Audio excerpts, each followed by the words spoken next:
Hello जी, welcome है online और offline सभी बच्चों का साहिल स्टडी पॉइंट पे।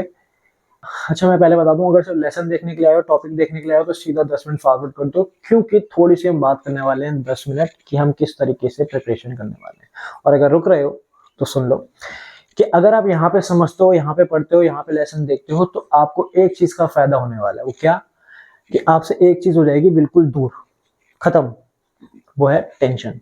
किस चीज की टेंशन? बोर्ड्स की टेंशन, एग्जाम की टेंशन कि क्या पढ़ें क्या ना पढ़े, कौन सी रेफरेंस बुक लें, कौन सी रेफरेंस बुक ना लें, कितने सैंपल पेपर करें, कितने ना करें, क्वेश्चंस कौन कौन से करने हैं, कौन कौन से नहीं करने, क्वेश्चंस में क्या लिखना है क्या नहीं लिखना, क्या की पॉइंट्स होने चाहिए क्या की पॉइंट्स नहीं होने चाहिए। इतनी सारी टेंशन, इतने सारे सवाल, सब गायब होने वाले हैं, सब दूर हो जाएंगे। कैसे?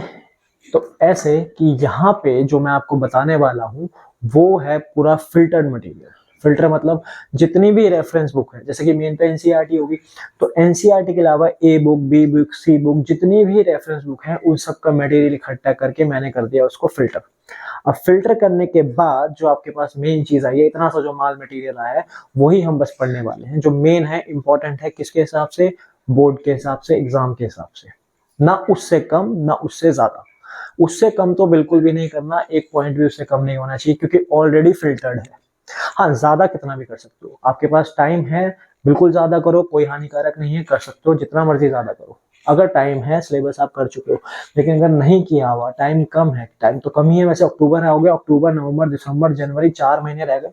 फरवरी में तो एग्जाम ही आ जाएंगे।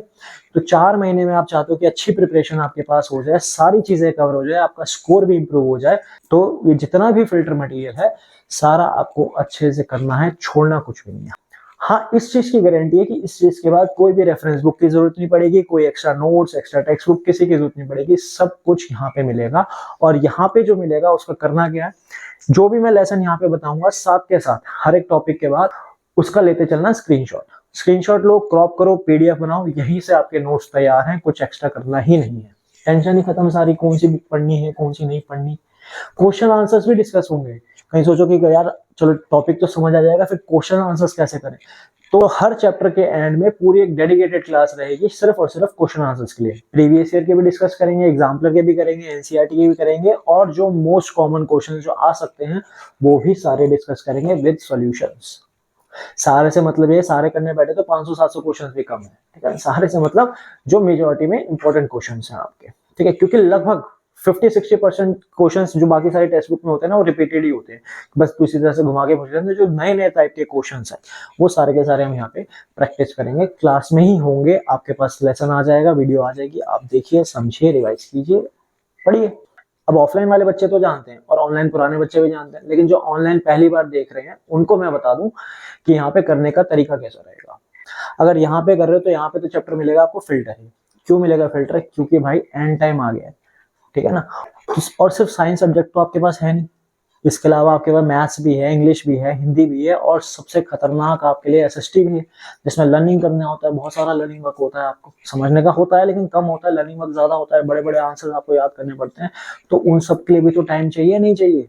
या सिर्फ साइंस साइंस को सारा टाइम देना कि हम यहाँ से भी पढ़ लेंगे, वहां से भी पढ़ लेंगे, ये सैंपल पेपर भी कर लेंगे, वो सैंपल पेपर कर लेंगे, और सारा टाइम आप साइंस को दे रहे हो। ठीक है, किसी के दिमाग में ये भी होता है कि हमें आगे चल के साइंस लेनी है, बाकी सब्जेक्ट का तो कोई काम ही नहीं है, लेकिन ओवरऑल परसेंटेज तो पांचों सब्जेक्ट से ही आएगी। मेन तो 5 है, किसी के 6 या 7 होंगे, मेन तो 5 ही सब्जेक्ट है, ओवरऑल परसेंटेज तो इसी आएगी आपकी। तो सबको साथ में लेके चलना है, ऐसा नहीं कि साइंस साइंस ही करनी है। तो यहाँ पे मेरी कोशिश ये रहेगी कि साइंस की तरफ से आपका दुख, आपकी पीड़ा, आपकी टेंशन जो है वो खत्म हो जाए। सारा मटेरियल क्या है, फिल्टर्ड रहेगा, कुछ भी एक्स्ट्रा नहीं होगा। किसके हिसाब से? सिर्फ बोर्ड्स के हिसाब से, एग्जाम्स के हिसाब से रहेगा सारा मटेरियल।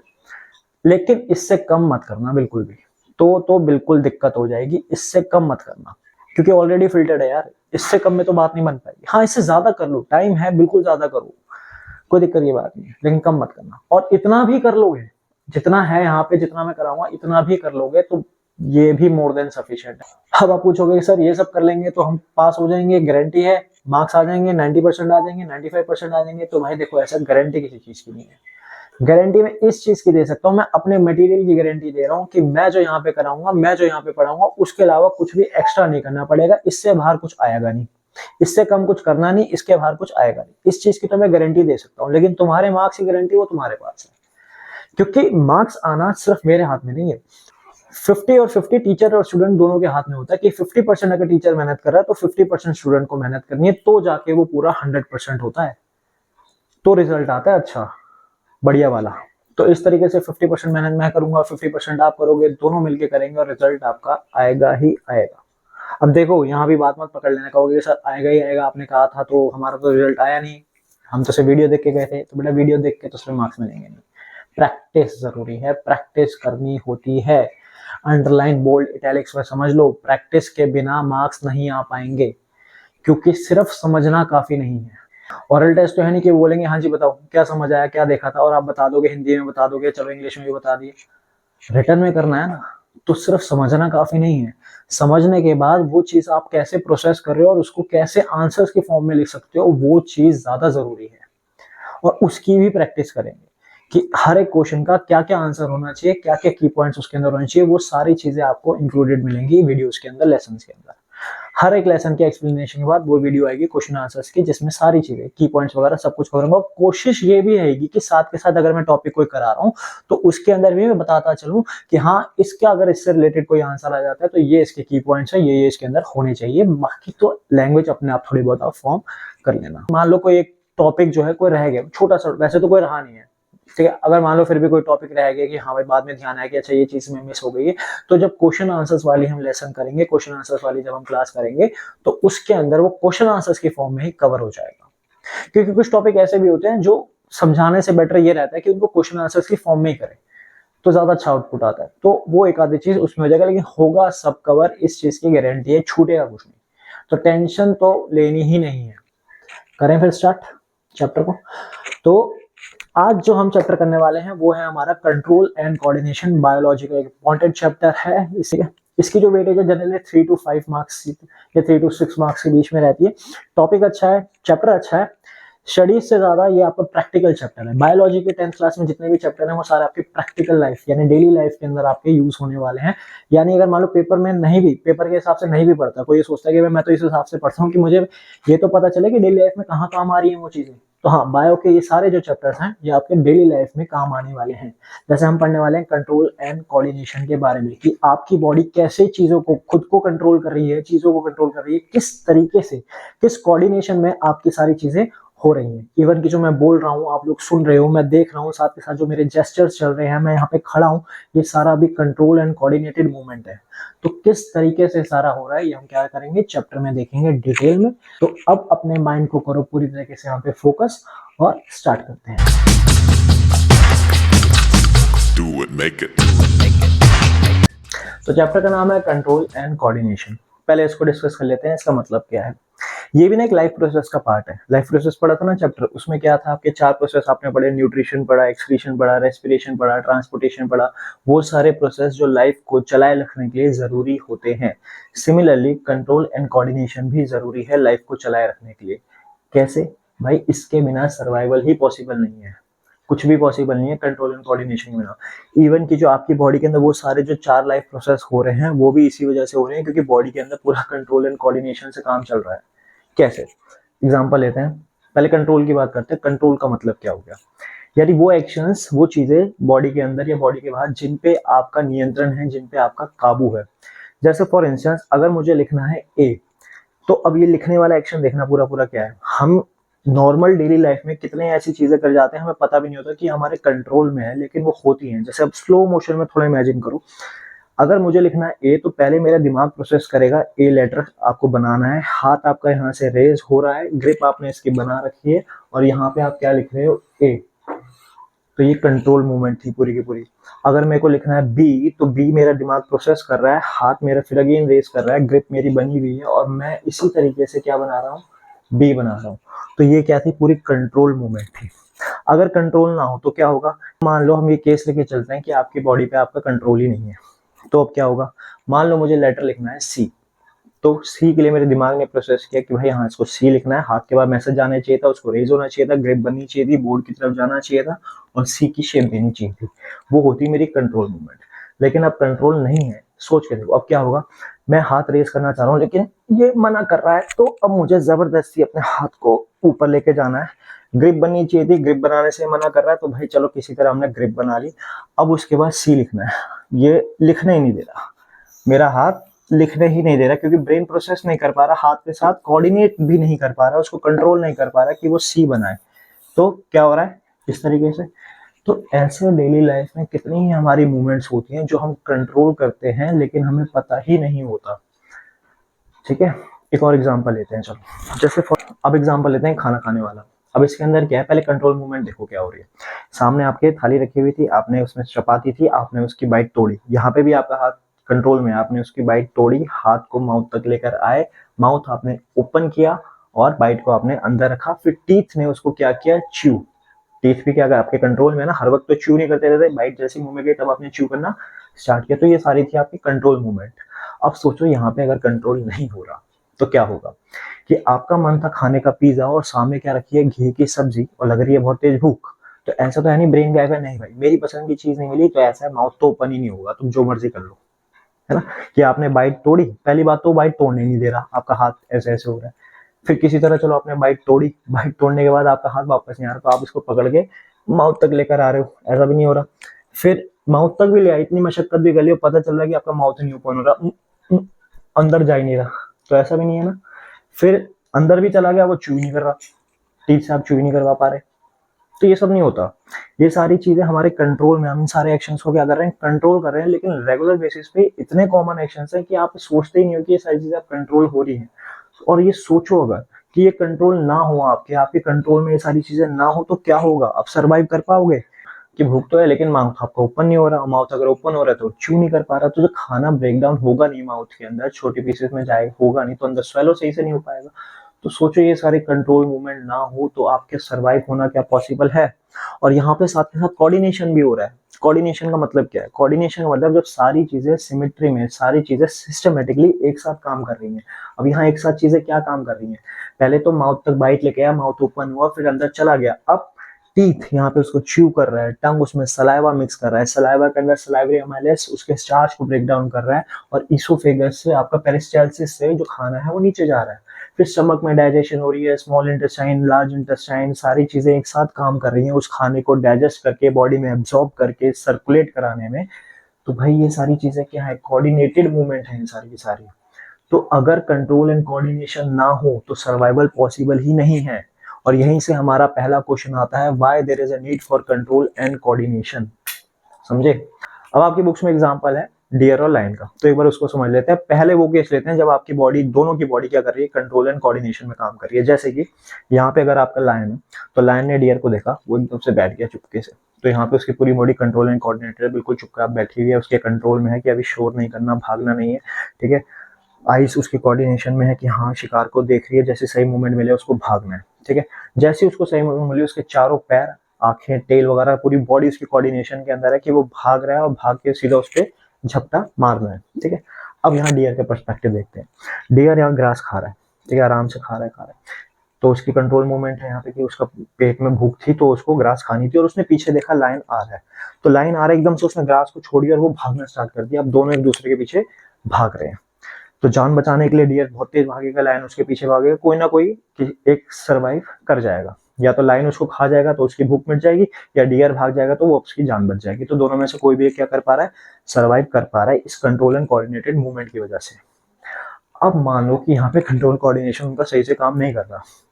लायन ने देखा उसको, ठीक है, लाइन ने देखा, लाइन को क्या करना चाहिए था, वेट करना चाहिए था सही मूवमेंट का, लेकिन उसकी बॉडी उसके कंट्रोल में थी, उसकी बॉडी एकदम से उसके पैर को लेके भागना स्टार्ट कर दी। इतने पे तो उसको पता चल गया और वो भाग गया, इसका खाना छूट गया सारा का सारा। अब डियर का समझो, डियर ग्रास खा रहा है, ठीक है, उसने लायन को देख लिया, लेकिन उसका पेट कह रहा है कि भाई नहीं, मुझे तो ग्रास और चाहिए, बाकी जो चीजें हम बाद में देखी जाएंगी, उसको ग्रास अच्छी लग रही है खाने। तो ग्रास खाते रहा, उसके पैर उसके कंट्रोल में नहीं है, तो वो भागने की कोशिश कर रहा है, लेकिन वो भाग ही नहीं पा रहा। तो इतने में वो उसका डिनर बन गया। तो कंट्रोल एंड कोऑर्डिनेशन होना बहुत जरूरी है सर्वाइवल के लिए। समझे बात को, क्लियर है ये चीज, ठीक है। अब इस चैप्टर में जो मेन हमें कंट्रोल कोऑर्डिनेशन देखना है ना, वो देखना है हमें रिस्पॉन्स टू स्टिमुलाई। स्टिमुलाई क्या चीज है, स्टिमुलाई वो सारी एक्सटर्नल चीजें हैं एनवायरनमेंट की जो आपको रिस्पॉन्स करने में मजबूर करती हैं। जैसे फॉर एग्जांपल आपके पास पेन थी, पेन आपको चुभी, आपने हाथ पीछे कर लिया, तो पेन यहाँ पे क्या हो गया, आपका स्टिमुलस हो गया। आपने हॉट प्लेट को टच किया, हाथ आपका पीछे हो गया, वो क्या हो गया, आपका स्टिमुलस हो गया। ठीक है, आपके मैम ने आपको कस के थप्पड़ मारा, आपका गाल लाल हो गया, आपको गुस्सा आया, तो गुस्सा आना जो है वो रिस्पॉन्स है किसका, थप्पड़ लगने का। तो यहाँ थप्पड़ क्या है, स्टिमुलस हो गया आपका। ठीक है, पापा ने आपको डांटा, आप सैड हो गए बहुत ज्यादा, तो सैड होना क्या है, रिस्पॉन्स है किसका, वो स्टिमुलस कौन था यहाँ पे, पापा की डांट। तो स्टिमुलस वो सारी चीजें हैं जो आपको रिस्पॉन्ड करने पे मजबूर करती हैं। ठीक है, तो एनिमल्स के अंदर, एनिमल्स वाला ह्यूमंस भी सोशल एनिमल है, एनिमल्स के अंदर ही काउंट करेंगे, हमें एनिमल्स यानी ह्यूमंस के बारे में पढ़ना है और प्लांट्स के बारे में पढ़ना है। तो एनिमल्स के अंदर जो कंट्रोल एंड कोऑर्डिनेशन, यानी जब हम कंट्रोल एंड कोऑर्डिनेशन बोलेंगे तो हम बात किसकी कर रहे हैं, रिस्पॉन्स टू स्टिमुलाई की। तो यहाँ एनिमल्स के अंदर जो कंट्रोल एंड कोऑर्डिनेशन हो रही है, यानी रिस्पॉन्स टू स्टिमुलाई जो हमें करना है, इसमें आपकी दो चीजें इन्वॉल्व है। क्या क्या इन्वॉल्व है, पहला आपका नर्वस सिस्टम और दूसरा आपका हार्मोनल सिस्टम। तो एनिमल्स में हमें पढ़ना है नर्वस और हार्मोनल सिस्टम, और प्लांट्स के अंदर क्या पढ़ना है, प्लांट्स में हमें पढ़ना है सिर्फ हार्मोनल सिस्टम। उसमें नर्वस सिस्टम का कोई काम ही नहीं है, नर्वस सिस्टम उसमें है ही नहीं, यानी ऊपर वाले ने उसने भेजा ही नहीं। ठीक है ना, तो काम आसान हो गया। ठीक है, दो चीजें पढ़ेंगे, एक प्लांट्स के बारे में और एक एनिमल्स के बारे में। स्टार्ट करते हैं पहले प्लांट्स से। तो प्लांट्स आपके लिविंग है, तो प्लांट्स भी कुछ ना कुछ रिस्पॉन्ड शो करते हैं एक्सटर्नल स्टिमुलस को, लेकिन वो रिस्पॉन्ड कैसे शो करते हैं, क्या उनको जब हम पिन चुभाते हैं वो दर्द फील करते हैं। ठीक है, वो दर्द का जो एक्सप्रेशन, जैसे आपको पिन चुभाते तो एकदम से दर्द हो गया, आप हाथ पीछे कर लोगे, क्या ऐसा प्लांट के साथ होता है कि उसके ट्रंक के आपने पिन चुभाया तो एकदम से वो पीछे हो गया, ऐसा नहीं होता ना। वो प्लांट्स इस तरीके से रिस्पॉन्ड शो नहीं करते। आप पूरा का पूरा एक्स से उसको काट देते हो तब भी वो ऐसा रिस्पॉन्ड शो नहीं करते जैसे ह्यूमन शो करते हैं। तो वो रिस्पॉन्ड करते किस तरीके से, क्योंकि अगर वो लिविंग है तो कंट्रोल एंड कोऑर्डिनेशन में भी हो रहा है, तो किस तरीके से रिस्पॉन्ड शो कर रहे हैं, तो वो रिस्पॉन्ड शो करते हैं दो तरीके से, एक आपकी ट्रॉपिक मूवमेंट और एक आपकी नास्टिक मूवमेंट। समझे, अब ये क्या चीजें हैं ये समझ लेते हैं। तो भाई ये आपके डिफरेंस है ट्रॉपिक और नास्टिक मूवमेंट के अंदर। यहाँ से क्वेश्चन भी आपका बन जाता है कि what is the difference between tropic and nastic movement. तो ट्रॉपिक मूवमेंट वो सारे मूवमेंट है जिसमें ग्रोथ है और डायरेक्शन है। मतलब क्या है इसका, जैसे फॉर एग्जांपल, अभी डिटेल में समझेंगे, पहले एक एग्जांपल ले लेते हैं। जैसे सनलाइट हो गया, सनलाइट जो है यहाँ पे क्या है, आपका एक स्टिमुलस है। तो प्लांट जो है वो ग्रो कर रहा है सनलाइट की डायरेक्शन में, तो वो जो ग्रो कर रहा है सनलाइट की डायरेक्शन में, वो आपकी क्या होगी, ट्रॉपिक मूवमेंट, क्योंकि उसमें ग्रोथ भी है और एक पर्टिकुलर डायरेक्शन भी है। कभी कभार कुछ केसेस में क्या होता है, डायरेक्शन टुवर्ड्स द स्टिमुलस की ना होके क्या होती है, अवे फ्रॉम द स्टिमुलस, लेकिन डायरेक्शन फिर भी है, या तो उसकी तरफ होगी या उससे दूर होगी, लेकिन ग्रोथ दोनों में होगी। तो ट्रॉपिक मूवमेंट वो है जिसमें ग्रोथ भी है और डायरेक्शन भी है, और नास्टिक मूवमेंट वो है जिसमें ग्रोथ नहीं होती और वो नॉन डायरेक्शनल होती है। ठीक है, और क्या डिफरेंस है, ट्रॉपिक मूवमेंट जो होती है वो आपकी स्लो होती है। ठीक है, जैसे जो ग्रोथ है, वो ग्रोथ क्या हो रही है, बहुत स्लोली हो रही है। अगर आप चाहो कि भाई ये रिस्पॉन्ड आपको देखना है कि कैसे हो रहा है, तो आपको तो पूरा पूरा वहां वेट करना पड़ेगा बहुत लंबे टाइम तक, कि बैठे रहो कैमरा लेके कि कब वो निकलेगा, बड़ा होगा, ग्रो होगा। तो वो बहुत ही स्लो मूवमेंट है। On the other hand nastic movement जो होती है वो बहुत फास्ट होती है। जैसे एग्जांपल हम लेंगे मिमोसा प्यूडिका का, जैसे इसको टच करते हैं वो लीफ फोल्ड हो जाती है, सुना ना वो छुई मुई वाला पौधा, टच मी नॉट। तो ये क्या होगी, नास्टिक मूवमेंट होगी, फटाफट से मूवमेंट हो जाती है शो इसके अंदर। ठीक है, और ट्रॉपिक मूवमेंट इरिवर्सिबल है। इरिवर्सिबल मतलब एक बार अगर ग्रोथ हो गई तो ऐसा तो नहीं है उसको रिवर्स कर देंगे, नहीं हो सकती ना, तो वो क्या है, आपकी सारी इरिवर्सिबल है। लेकिन नास्टिक मूवमेंट जो है वो आपकी रिवर्सिबल है। वो एग्जांपल ले लो मिमोसा प्यूडिका का, जैसे आपने उसको टच किया, लीफ आपकी सारी फोल्ड हो गई, लेकिन कुछ देर के बाद वो लीफ वापस से आपकी खुल भी जाएंगी, तो वो क्या हो गई, आपकी रिवर्सिबल। तो ये मेन डिफरेंस है आपके ट्रॉपिक और नास्टिक के अंदर। ट्रॉपिक में ग्रोथ होती है, नास्टिक में नहीं होती है। ट्रॉपिक में डायरेक्शन होती है, नॉन डायरेक्शनल है, ये आपकी स्लो मूवमेंट है, ये आपकी फास्ट है, ये इरिवर्सिबल है और ये आपकी रिवर्सिबल है। क्लियर है ये चीज, ट्रॉपिक मूवमेंट और नास्टिक मूवमेंट में डिफरेंस। ठीक है, अब दोनों को एक एक लेते हैं, पूरा ट्रॉपिक समझेंगे, पूरा नास्टिक समझेंगे कि ट्रॉपिक मूवमेंट में क्या कौन कौन सी टाइप की मूवमेंट्स होती हैं, किस किस तरीके से रिस्पॉन्स शो करता है, और फिर सेम हम देखेंगे नास्टिक के अंदर। ठीक है, तो ये रेस करते हैं। तो ट्रॉपिज्म क्या होती है, a growth movement of plant part in response to external stimulus determines the direction of the response. क्या मतलब हुआ इसका, growth movement response to external stimuli in the direction of response, यानी जब कोई प्लांट ग्रोथ मूवमेंट शो करता है respond करते हुए एक्सटर्नल स्टिमुलस को उसकी डायरेक्शन में, तो उसको हम क्या बोलते हैं, ट्रॉपिज्म बोलते हैं। यानी वो जो प्रॉपर्टी है वो क्या है, आपकी ट्रॉपिज्म की है। बात समझे, ग्रोथ मूवमेंट है, in response to external stimulus, जैसे सनलाइट वाला एग्जांपल देखा, सनलाइट थी वो आपका क्या था, स्टिमुलस था। ग्रोथ मूवमेंट हो रही है ऑफ प्लांट पार्ट, कौन सा, शूट की, तो शूट किस तरफ ग्रो कर रहा है, सनलाइट की तरफ, जो कि आपका क्या है, एक्सटर्नल स्टिमुलस, ठीक है, और उसकी तरफ रिस्पॉन्स कैसे कर रहा है वो, ग्रोथ करते हुए, ठीक है, इन the direction of the response, यानी जहां पे आपका सनलाइट है उसकी डायरेक्शन में क्या कर रहा है वो, ग्रो कर रहा है।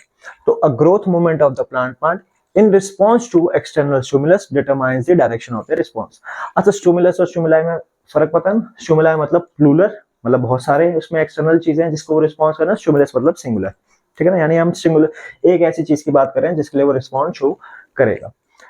ये हो गई ट्रॉपिज्म की डेफिनेशन। डेफिनेशन जैसे कि मैं हर बार कहता हूँ, कट कॉपी पेस्ट करके याद किया करो, एक्सप्लेनेशन आपके वर्ड्स में चल जाएंगी, जिस तरीके से एक्सप्लेन करो कोई दिक्कत की बात नहीं, हाँ बस सेंटेंस फॉर्मेशन सही होनी चाहिए, बाकी डेफिनेशन चाहे कहीं से पढ़ो, किसी बुक से याद करो, लेकिन वो हमेशा कट कॉपी पेस्ट किया करो या डेफिनेशन, ठीक है, डेफिनेशन में मत हेरा फेरी किया करो। अब इनमें भी कैटेगरीज हैं, ये जो हमें ट्रॉपिक मूवमेंट्स पढ़नी है, ट्रॉपिज्म पढ़ना है, ये हमें 5 टाइप की पढ़नी है, कौन कौन सी, वो ये है। फोटोट्रॉपिज्म, फोटोट्रॉपिज्म का मतलब हो गया यहाँ पे स्टिमुलस हो गया आपका लाइट, लाइट मतलब सनलाइट, और सनलाइट को कौन रिस्पॉन्स शो कर रहा है, वो शो करता है आपका शूट वाला पार्ट, कि जहां भी आपकी सनलाइट होगी तो जो आपकी शूट है, मान लो ये आपके रूट्स हो गए, ये शूट है, ये उसी डायरेक्शन में ग्रो करनी स्टार्ट करेगी। तो स्टिमुलस होगा आपका सनलाइट, और एग्जांपल हो गया इसमें क्या, शूट, समझे बात। फिर बात करते हैं जियोट्रॉपिज्म। जियोट्रॉपिज्म का मतलब क्या है, ग्रेविटी, जियो मींस ग्रेविटी, यानी ग्रेविटी की तरफ रिस्पॉन्स कौन शो करेगा, यानी यहाँ पे स्टिमुलस क्या हो गई आपकी, ग्रेविटी, और ग्रेविटी को रिस्पॉन्ड कौन शो करता है, कौन है प्लांट का ऐसा पार्ट जो ग्रेविटी यानी नीचे की तरफ मूव करता है, रूट्स। तो ग्रेविटी की तरफ कौन कर रहे हैं, रूट्स। रूट्स का सीन क्या है कि मान लो अगर आपने पौधे को हॉरिजॉन्टली भी रखा हुआ है तो भी जो उसकी रूट्स हैं वो हमेशा डाउनवर्ड डायरेक्शन में ही ग्रो करेंगी, क्योंकि वो ग्रेविटी को रिस्पॉन्स शो करती हैं। तो ये कौन सी हो गई, जियोट्रॉपिज्म हो गया, ठीक है। हाइड्रोट्रॉपिज्म, हाइड्रोट्रॉपिज्म मतलब पानी, जैसे फॉर एग्जांपल कि यहाँ पे आपके पास एक प्लांट है, ठीक है, और मान लेते हैं यहाँ पे कहीं नीचे पानी का सोर्स है, ठीक है, तो रूट्स जो आपकी ग्रो कर रही है ना, वो धीरे धीरे इसी डायरेक्शन में जो है वो ग्रो करनी स्टार्ट कर देंगी, जहां पानी मिलेगा उस डायरेक्शन में वो ग्रो करना स्टार्ट कर देंगे आपकी सारी की सारी रूट्स। तो उसको क्या बोलेंगे, हाइड्रोट्रॉपिज्म। यानी यहाँ पे आपका स्टिमुलस कौन हो गया, आपका वाटर, और अगेन इसे एग्जांपल कौन सा आएगा इसमें, रूट्स, समझे बात। लाइट जब स्टिमुलस था तो शूट लाइट की तरफ ग्रो कर रहा है, ग्रेविटी यानी नीचे की तरफ, तो कौन है वो, रूट्स हैं, और वाटर की तरफ कौन करेगा हाइड्रोट्रॉपिज्म में, रूट्स, यानी रूट्स भी आपकी कहाँ जाएंगी, पानी की तरफ जाएंगी, जहां भी उसको पानी का सोर्स मिलेगा। पानी कहाँ से लेते हैं, प्लांट सारा पानी रूट से ही तो लेते हैं, तो रूट्स जो है वो उसी डायरेक्शन में मूव करेंगे जहां भी उन्हें पानी का सोर्स, मान लो यहाँ ना हो के पानी का सोर्स यहाँ पर होता, तो ये जो रूट्स है वो धीरे धीरे इस तरफ ग्रो करनी स्टार्ट कर जाती है, जहां भी उन्हें मॉइस्चर कंटेंट मिलेगा सॉइल के अंदर वो उस तरफ ग्रो करना स्टार्ट कर देंगे, क्योंकि रूट से मेन सारा पानी लिया जाता है, समझे बात को, ठीक है। तो ये हो गया आपका हाइड्रोट्रॉपिज्म। थिग्मोट्रॉपिज्म, थिग्मोट्रॉपिज्म का मतलब होता है टच, यानी जहां जहां प्लांट को टच मिलेगा, सपोर्ट मिलेगा, वो वहां पे ग्रो करना स्टार्ट कर देगा। जैसे कि आपने छोटी क्लास में सुना होगा ना, क्रीपर्स एंड क्लाइंबर्स। तो क्रीपर्स या क्रॉलर्स क्या होते हैं, जो नीचे नीचे रेंगते हैं, जैसे वाटरमेलन होता है वो जमीन के ऊपर ही ग्रो करता है, उसकी जो बेल है वो इस तरीके से जमीन पे ही रहती है, वो यहाँ पे ग्रो करेगा। क्लाइंबर्स क्या होते हैं, क्लाइंबर्स को आपने सपोर्ट दिया और ये ऊपर ऊपर ऊपर ऐसे तरीके से ग्रो करना स्टार्ट कर देते हैं। तो जहां इन्हें टच मिलेगा, मान लेते हैं कि अगर आपने इस तरीके से इसको रख दिया और यहाँ पे आपने ग्रो किया, तो जहां भी उसको टच मिलता जाएगा वो उस डायरेक्शन में जो है वो पूरा ग्रो करना स्टार्ट कर देगा।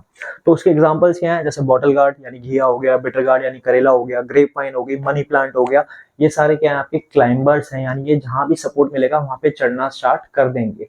और इन सब के अंदर जो इनको मूवमेंट में, इस मूवमेंट में जो हेल्प कर रहा है थिग्मोट्रॉपिज्म में, यानी टच के साथ साथ मूव होने में जो हेल्प कर रहा है वो कौन है इनके अंदर, टेंड्रिल्स। टेंड्रिल्स एक आउटग्रोथ होती है जिसकी वजह से ये सही तरीके से मूव कर पाते हैं, और ये हम डिटेल में पढ़ेंगे अभी पूरा। टेंड्रिल्स का हमें पूरा डिटेल में पढ़ना है, फोटोट्रॉपिज्म का हमें डिटेल में पढ़ना है, ये अभी जस्ट आगे देखेंगे। फिलहाल बस एग्जांपल समझो कि थिग्मोट्रॉपिज्म यानी रिस्पॉन्स किसको हो रहा है, टच को हो रहा है, जहां टच मिलेगा वहां पे ग्रोथ स्टार्ट हो जाएगी, और इसके एग्जांपल्स क्या हो गए, tendrils of bottle gourd, bitter gourd, grape vine and money plant. Clear है ये चीज। नेक्स्ट लास्ट है कीमोट्रॉपिज्म। कीमोट्रॉपिज्म यानी इसमें स्टिमुलस कौन है आपका, केमिकल, और रिस्पॉन्ड क्या शो हो रहा है, कि पोलन ट्यूब एक्सटेंशन यानी पोलन ट्यूब ग्रो होनी स्टार्ट हो जाती है कैसे।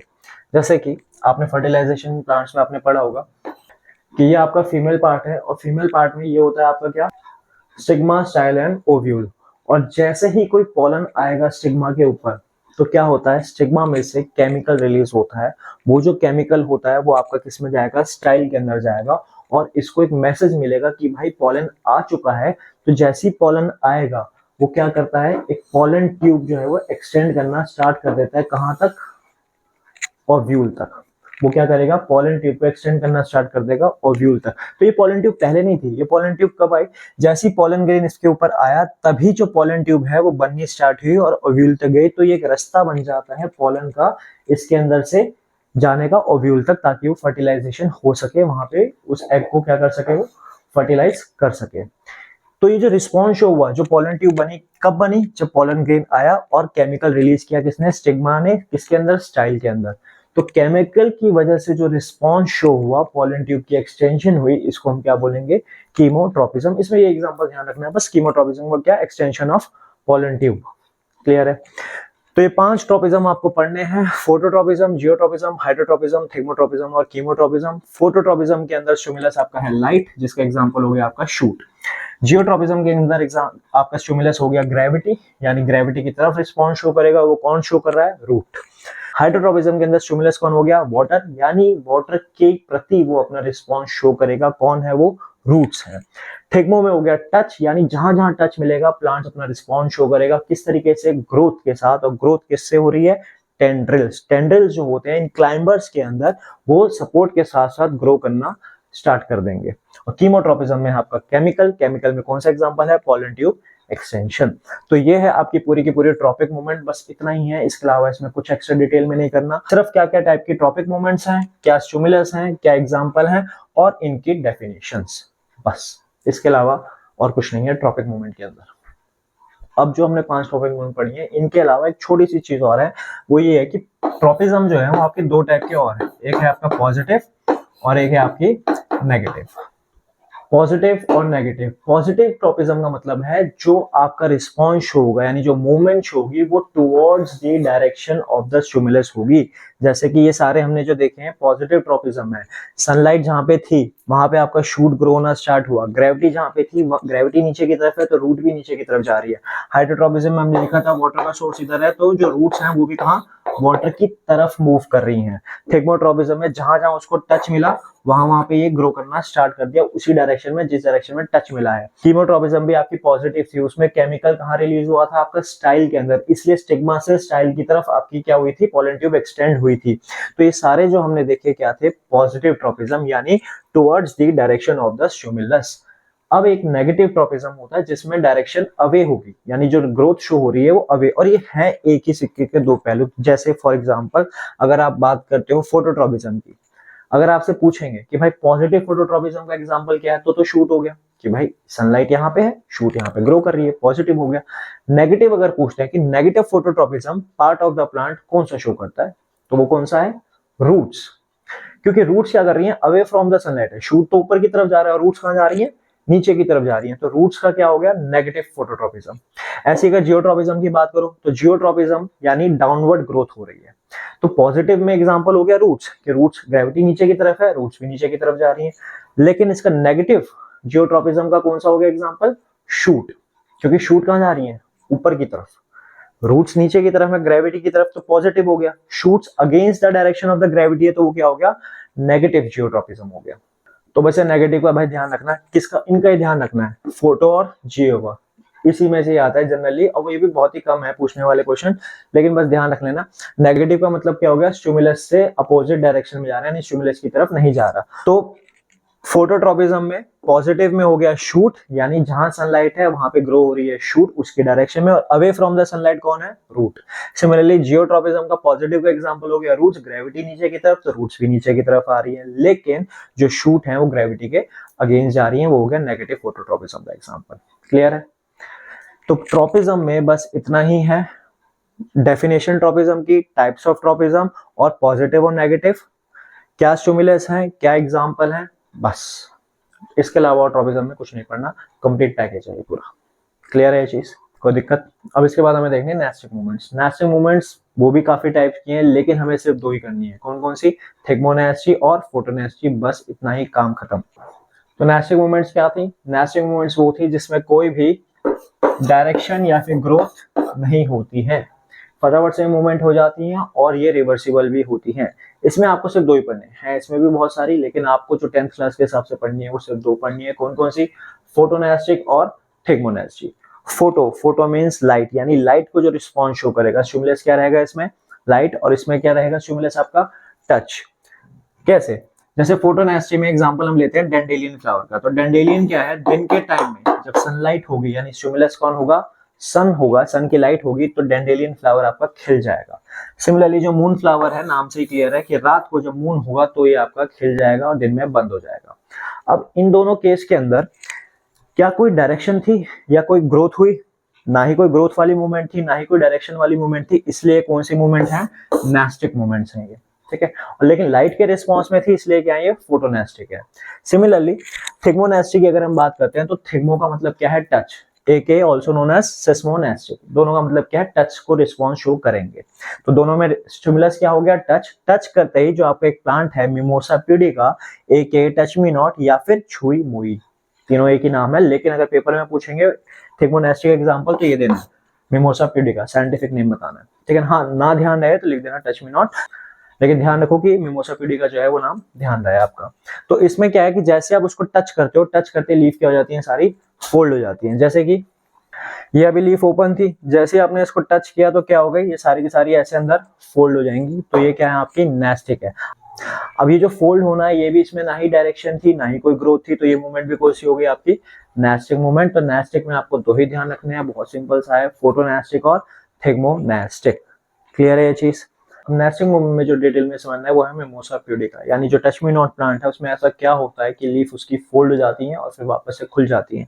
तो अगर आप यहाँ पे देखो तो ये आपका मिमोसा प्यूडिका है, ये अभी क्या है? लीफ आपकी ओपन है, ठीक है। जैसे आप इसको टच करते हो कैसे हो जाएंगी? सारी फोल्ड हो जाएंगी इस तरीके से। तो ऐसा इनमें ऐसा क्या होता है? तो यहाँ पे थोड़ा सा जूम करते हैं। तो अगर आप यहाँ पे देखो तो ये जो इनके स्टार्टिंग है ना, यहाँ पे इनके स्टार्टिंग में ये वाला स्ट्रक्चर होता है जिसको हम क्या बोलते हैं? पल्विनस। पल्विनस के अंदर ये आप येलो कलर की जो देख रहे हो वेन्स, इनके अंदर होता है पानी। अब पानी का यहाँ क्या काम है? पानी जो है, वाटर जो है वो प्रोवाइड करता है इनको टर्गर प्रेशर। टर्गर प्रेशर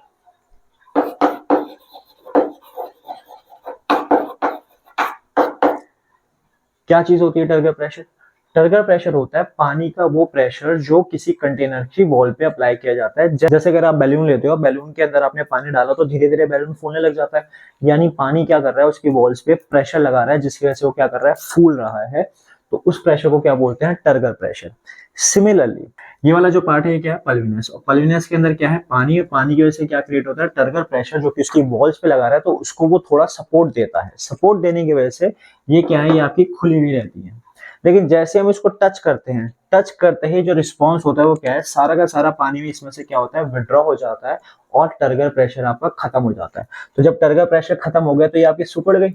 अभी मान लो ऐसे पानी ने प्रेशर लगा रखा था, बॉल्स को पकड़ रखा था, जैसे ही पानी निकल गया वो क्या हो गया? सिकुड़ गई। तो जैसे ही वो सिकुड़ गई तो यहाँ पे क्या हो गया? ये आपके ऐसे फोल्ड हो गई। तो इस तरीके से जो आपका वो काम करती है। तो अगर आपसे, वैसे तो इसमें से पूछते नहीं है, लेकिन फिर भी अगर पूछना कि मिमोसा प्यूडिका नेस्टिक मूवमेंट कैसे शो करता है, तो आपको दो चीजें बतानी है। क्या? पहला पल्विनस और दूसरा टर्गर प्रेशर। पल्विनस के अंदर होता है पानी, पानी के अंदर होता है टर्गर प्रेशर, जिसकी वजह से आपका क्या रहता है? स्वोलन रहता है। स्वोलन होने की वजह से ये आपका इसको क्या करता है? सपोर्ट प्रोवाइड करता है और ये आपका ओपन रहता है। जैसे इसको हम कर देंगे टच, टच करते ही पानी इसमें से चला जाएगा, टर्गर प्रेशर आपका खत्म हो जाएगा और लीफ क्या हो जाएंगी? आपकी सारी फोल्ड हो जाएंगी। अब कुछ टाइम के बाद वापस से पानी जो है इसके अंदर आने लगेगा, टर्गर प्रेशर फिर से मेंटेन हो जाएगा और लीफ आपकी दोबारा से ओपन हो जाएंगी। तो इस तरीके से मिमोसा प्यूडिका जो है वो नेस्टिक मूवमेंट शो करता है। क्लियर है ये चीज? ठीक। तो अभी हमने देखा क्या? प्लांट जो है अपने रिस्पॉन्स टू स्टिमुलाई किस तरीके से शो कर रहा है? Bye movement. और मूवमेंट किस तरीके से है? दो टाइप की मूवमेंट है, या तो ट्रॉपिक जिसके अंदर ग्रोथ है और डायरेक्शन है, या फिर नेस्टिक जिसमें ना ही ग्रोथ है ना ही डायरेक्शन है, रैंडम मूवमेंट हो रही है और फास्ट रिस्पॉन्स आ रहा है। और ट्रॉपिक में क्या रिस्पॉन्स था? स्लो रिस्पॉन्स था, बहुत धीरे धीरे धीरे ग्रोथ जो है उनकी हो रही है, और वो ग्रोथ जो है वो एक तरह का क्या है? उनका रिस्पॉन्स है टुवर्ड्स स्टिमुलस। क्लियर है यहां तक? अब हमें देखना है इनके हार्मोनल सिस्टम के बारे में। क्या है कि इनमें नर्वस सिस्टम तो है नहीं, ठीक है, जैसे कि एनिमल्स में होता है, ह्यूमंस में होता है, नर्वस सिस्टम भी होता है, हार्मोनल सिस्टम भी होता है। इनमें नर्वस सिस्टम नहीं, यानी ब्रेन, स्पाइनल कॉर्ड का कोई पंगा नहीं है। क्या करना है, सिर्फ हार्मोन्स याद करने हैं। और हार्मोन जो आपको ध्यान रखने हैं वो सिर्फ 5 तरीके के हैं। कौन कौन से हैं, वो ये रहे। तो ये सारे जो है आपके प्लांट हार्मोन्स हैं। कौन कौन से, ऑक्सिन, जिबरेलिन्स, साइटोकिनिन्स, हिबिस्कस एसिड और इथाइलिन। और इन सब हार्मोन्स के लिए अम्ब्रेला टर्म आपके लिए क्या है, फाइटो हार्मोन्स। फाइटो हार्मोन्स का मतलब क्या है, फाइटो मींस प्लांट और हार्मोन्स प्लांट के हार्मोन्स। तो ये सारे आपके क्या है, प्लांट्स के हार्मोन है। बस ये 5 प्लांट्स के हार्मोन्स आपको ध्यान रखने हैं, इन्हीं के फंक्शन करने हैं। और फंक्शन भी कितने कितने करने हैं, मिनिमम 3-3 कर लो, बस सफिशिएंट है, इससे ज्यादा करने की जरूरत नहीं है। सारे कर लो तो बेटर ही है, मैं मिनिमम बता रहा हूँ कि मिनिमम 3 कर लो तो बेटर है, ठीक है ना। अब यहाँ पे आप देख रहे हो क्या, एब्रिविएटेड फॉर्म लिखी हुई है, शॉर्ट फॉर्म IAA, जिबरेलिन्स के लिए GA, साइटोकिनिन्स के लिए CK, हिबिस्कस एसिड्स के लिए ABA। शॉर्ट फॉर्म से जनरली क्वेश्चन फॉर्म नहीं होते कि आपको बोल देंगे कि बोलो कि भाई IAA का फंक्शन क्या है, ऐसे नहीं आता। बस हिबिस्कस एसिड ध्यान रखना, हिबिस्कस एसिड ABA है, क्योंकि ये बुक में भी दे रखा है, बाकी किसी की शॉर्ट फॉर्म्स नहीं दे रखी है, ठीक है ना। लेकिन फिर भी ध्यान रख लो तो बेटर है।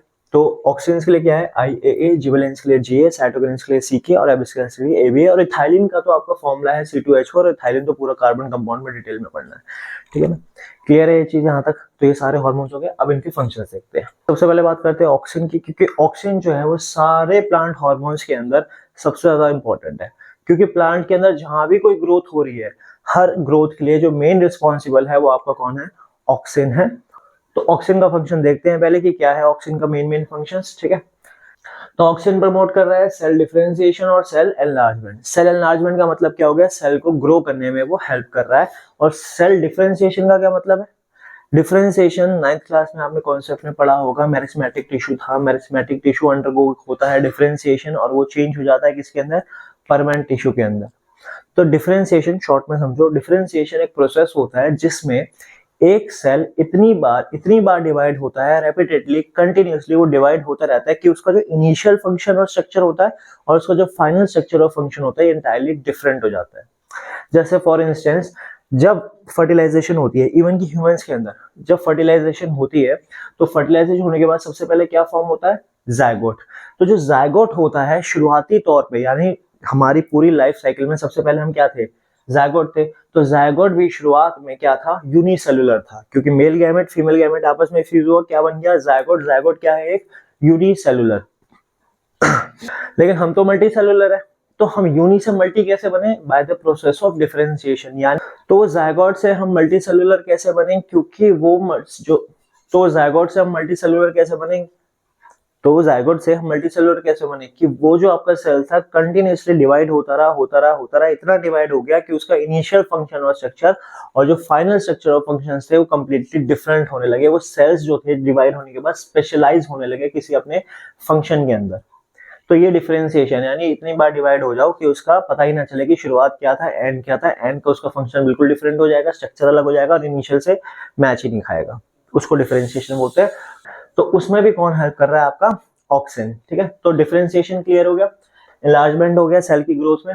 अब growth of root and stem, stem जो आपकी बड़ी हो रही है, रूट्स जो आपके नीचे बड़ी हो रही है, इसमें भी कौन हेल्प कर रहा है, आपका ऑक्सीजन हेल्प कर रहा है। फिर उसके बाद ट्रॉपिक मूवमेंट। ट्रॉपिक मूवमेंट अभी हमने बात करी कौन कौन सी, फोटोट्रॉपिज्म और जियोट्रॉपिज्म, 5 टाइप की देखी थी। लेकिन मेन जो ऑक्सीजन जो जिसके लिए रिस्पॉन्सिबल है वो कौन सा है, आपका फोटोट्रॉपिज्म और जियोट्रॉपिज्म। और यहाँ पे आपका बनता है एक इंपॉर्टेंट क्वेश्चन कि आपसे पूछ लेंगे कि how oxygen promotes phototropism, oxygen phototropism कैसे प्रमोट करता है, या फिर how oxygen promote geotropism, oxygen की वजह से रूट्स की ग्रोथ कैसे होती है। दोनों टाइप का एक क्वेश्चन है और ये हम अभी डिटेल में डिस्कस करेंगे हार्मोन सारा पढ़ने के बाद। फिर एक फंक्शन हो गया आपका पार्थेनोकार्पी। ये ध्यान रखो ना रखो कोई दिक्कत की बात नहीं, लेकिन ये जो 4 फंक्शन है ना, cell differentiation, cell enlargement, growth of roots and stem और ट्रॉपिक मूवमेंट, ये 4 फंक्शन जो है आपको ध्यान रखने हैं ऑक्सीजन के, मेन ये 4 है। ये जो है पार्थेनोकार्पी, इसका मतलब ये होता है कि आप फॉर्मेशन ऑफ सीडलेस फ्रूट करते हो विदाउट फर्टिलाइजेशन।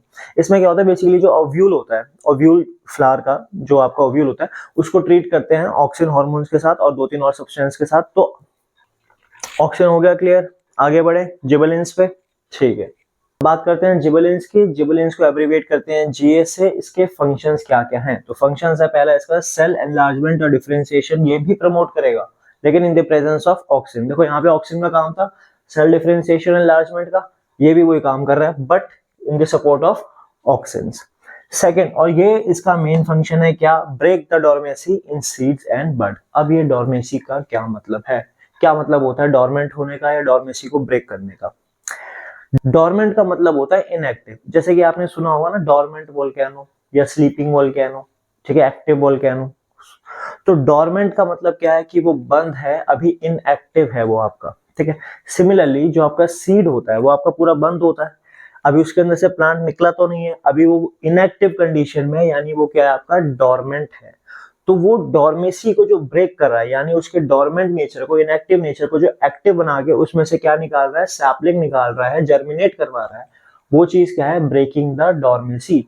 यानी सीड में से क्या निकाल रहा है, वो प्लांट को निकाल रहा है। सीड जो इनएक्टिव स्टेज पे था उसको क्या बना रहा है, एक्टिव बना रहा है, उसमें से जर्मिनेशन हो रही है। तो यहाँ पे क्या हो गई, डॉर्मेसी ब्रेक हो गई।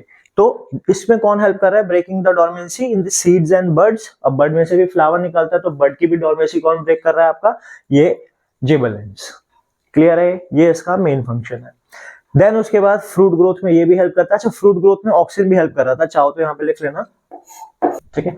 फ्रूट ग्रोथ में ऑक्सीजन भी हेल्प कर रहा है, फ्रूट ग्रोथ में आपका जिबरेलिन्स भी हेल्प कर रहा है। यहाँ पे पार्थेनोकार्पी में भी ऑक्सीजन हेल्प कर रहा था, जिबरेलिन्स भी पार्थेनोकार्पी में हेल्प करता है। पार्थेनोकार्पी का मतलब क्या है, सीडलेस फ्रूट को प्रोड्यूस करना विदाउट फर्टिलाइजेशन। तो ऑक्सीजन भी हेल्प कर रहा है, जिबरेलिन्स भी हेल्प कर रहा है, ठीक है। फिर शूट एक्सटेंशन में हेल्प कर रहा है ये, यहाँ पे भी आपके स्टेम की इलोंगेशन में हेल्प कर रहा था, ये भी आपका जिबरेलिन्स जो है शूट की एक्सटेंशन में, स्टेम की इलोंगेशन में ये आपका हेल्प करता है। और जो मेन फंक्शन है, एक तो डॉर्मेसी वाला इसका मेन फंक्शन था, और दूसरा है regulate the reproductive part of the plant. ये इसका खुद का मेन फंक्शन है। क्या कर रहा है कि जो फ्लावर होता है उसको वो मैच्योर कर रहा है। रिप्रोडक्टिव पार्ट का मतलब क्या हो गया, फ्लावर। तो फ्लावर को क्या करता है, ये मैच्योर करता है। और फ्लावर ही किसमें चेंज होता है, फ्रूट के अंदर। तो फ्लावर को फ्रूट में कौन चेंज कर रहा है, अगेन जिबरेलिन ही चेंज कर रहा है। तो जिबरेलिन का जो अपना जो मेन फंक्शन है वो क्या कर रहा है, डॉर्मेसी को ब्रेक कर रहा है, यानी सीड को इनएक्टिव से एक्टिव बना रहा है, जर्मिनेशन में हेल्प कर रहा है। और दूसरा regulate the reproductive part of the plant, यानी फ्लावर को वो मैच्योर करता है। बर्ड से जो वो फ्लावर बन के पूरा बाहर आ रहा है, तैयार हो रहा है, उसको कौन कर रहा है, जिबरेलिन्स कर रहा है। और फ्लावर को फ्रूट में भी कौन चेंज करने में हेल्प कर रहा है, जिबरेलिन्स। क्लियर है ये चीज। तो ऑक्सीजन के फंक्शन हो गए, जिबरेलिन्स के फंक्शन हो गए। अब बढ़ते हैं साइटोकिनिन्स की तरफ। तो साइटोकिनिन्स यानी सी के भी कितने हैं, 4 फंक्शंस हैं। पहला, प्रमोट सेल डिवीजन, जो कि इसका मेन और इंपॉर्टेंट फंक्शन है, सेल डिवीजन को प्रमोट करता है। और क्या क्या चीजें प्रमोट कर रहा है, ओपनिंग ऑफ स्टोमेटा, यानी जो आपका स्टोमेटा ओपन होता है वो भी किसकी हेल्प की वजह से, साइटोकिनिन्स की मदद से। फिर उसके बाद डिले सिनेस। अच्छा भाई, ये हो गया एक थोड़ा सा टेक्निकल वर्ड। डिले करता है आपका सेनेसेंस, नहीं बोलेंगे, ये है आपका सनेस, SENESCENC, ठीक है। इसका सिंपली मतलब है एजिंग ऑफ लीफ, यानी जो लीफ आपकी बूढ़ी हो रही है, बूढ़ी इन द सेंस उनका कलर चेंज हो रहा है, ग्रीन से वो येलो हो रही है, स्ट्रक्चर चेंज हो रहा है, थोड़ी विल्ट हो रही है, ठीक है। तो वो चीज जो है एजिंग ऑफ लीफ को डिले कर रहा है, यानी रोक रहा है, वो कौन कर रहा है, आपका साइटोकिनिन्स कर रहा है। उस प्रोसेस को, एजिंग ऑफ लीफ को हम क्या बोलते हैं, सनेस बोलते हैं। तो सनेस को क्या कर रहा है, वो डिले कर रहा है, ठीक है। फिर क्या करता है, प्रमोट फ्रूट ग्रोथ। अब देखो, प्रमोट फ्रूट ग्रोथ ऑक्सीन में भी था, जिबरेलिन्स में भी था, और अब किस में आ गया, साइटोकिनिन्स में भी आ गया। तो ये तो तीनों में कॉमन फंक्शन आ गया आपका। तो क्लियर है, 4 फंक्शन। पहला हो गया आपका सेल डिवीजन, दूसरा हो गया ओपनिंग ऑफ स्टोमेटा, यानी स्टोमेटा को ओपन करने में भी ये हेल्प करेगा। फिर डिले सेनेस, यानी एजिंग ऑफ लीफ को क्या करेगा, स्लो करेगा, ताकि धीरे धीरे डिले हो, प्लांट थोड़ा और सर्वाइव कर सके, ठीक है। और फ्रूट ग्रोथ में ये हेल्प करेगा, साइटोकिनिन्स। क्लियर है ये चीज। अब लास्ट है आपका इथाइलिन, और इथाइलिन एकमात्र आपका कौन सा है, गैसियस हार्मोन है। ये आपका गैसियस हार्मोन है, और इसका जो अपना एक काम है वो है आपका ripening ऑफ फ्रूट्स। क्या कर रहा है, फ्रूट्स को क्या कर रहा है, पका रहा है, ठीक है। ये क्या करता है, फ्रूट्स को पकाने में हेल्प करता है, यानी कच्चे से पक्का बनाने में हेल्प करता है। जैसे फॉर इंस्टेंस, आपने एक टोकरी के अंदर एक लाल सेब पका हुआ रख दिया, और एक आपने कच्चा सेब रख दिया है जो पका हुआ नहीं है, हल्का सा येलो ग्रीन से कलर का। कुछ टाइम के बाद वो जो ग्रीन वाला है वो अपने आप ही धीरे धीरे लाल हो जाएगा, क्योंकि जो रेड वाला एप्पल था उसमें से क्या रिलीज हो रहा है, इथाइलिन रिलीज हो रहा है, जो कि गैसियस हार्मोन है। जब दूसरा वाला एप्पल उसके कॉन्टेक्ट में आएगा तो वो भी धीरे धीरे क्या होगा, पकना शुरू हो जाएगा। क्लियर है चीज। तो इथाइलिन आपका कैसा है, गैसियस हार्मोन है जो कि रैपनिंग ऑफ फ्रूट्स में हेल्प करता है। इसको आर्टिफिशियली भी स्प्रे करते हैं जब आपको किसी फ्रूट को फटाफट से पकाना होता है ना, खासतौर से मैंगो हो गया, एप्पल हो गया, ठीक है, तो उस पे हम इथाइलिन स्प्रे कर देते हैं ताकि वो फटाफट से ग्रो कर सके आपका। क्लियर है ये चीज। एबीए के फंक्शंस लिखे हैं यहाँ पर। ABA also known as stress hormone या फिर ग्रोथ इनहिबिटर भी बोलते हैं इसे स्ट्रेस हार्मोन क्यों बोलते हैं? क्या इसकी वजह से प्लांट के अंदर स्ट्रेस आ जाता है, प्लांट दुखी हो जाता है, सैड हो जाता है? क्यों होता है ये स्ट्रेस हार्मोन? इसे स्ट्रेस हार्मोन इसलिए बोलते हैं क्योंकि ये स्ट्रेसफुल कंडीशंस के अंदर प्लांट्स को प्रोटेक्ट करता है। कैसे? पहले इसके फंक्शंस देखो। प्रमोट करता है क्लोजिंग ऑफ स्टोमेटा, प्रमोट करता है एजिंग ऑफ लीफ, प्रमोट करता है डोरमेंसी और प्रमोट करता है एब्सेशन यानी wilting and falling of leaf. 4 चीजें प्रमोट कर रहा है। क्या क्या? और सारे नेगेटिव फंक्शंस है। क्या क्या नेगेटिव फंक्शंस है? क्लोजिंग ऑफ स्टोमेटा यानी ये चाहता है कि स्टोमेटा बंद रहे। फिर एजिंग ऑफ लीफ यानी फटाफट से जो पत्तियां हैं उसको क्या करता है, पीला कर देता है और वहां से फिर वो गिर जाती हैं, ठीक है। डोरमेसी को प्रमोट कर रहा है यानी ये चाहता है कि सीड अगर बंद है तो वो बंद ही रहे। और एब्सेशन यानी wilting and falling of leaf को सुकड़ के जो नीचे गिर जाती है, यानी जब उसमें से पानी सूख जाता है वो नीचे गिर जाती है, तो उसको भी ये प्रमोट कर रहा है। सारे के सारे नेगेटिव फंक्शन। अब इस हिसाब से देखें तो ये तो प्लांट को स्ट्रेस दे रहा है। भाई प्लांट भी कहेगा मेरा ना स्टोमेटा ओपन होने दे रहा, ना डोरमेसी ओपन होने दे रहा, पत्तियां सारी नीचे गिरा रहा है। कर क्या रहा है?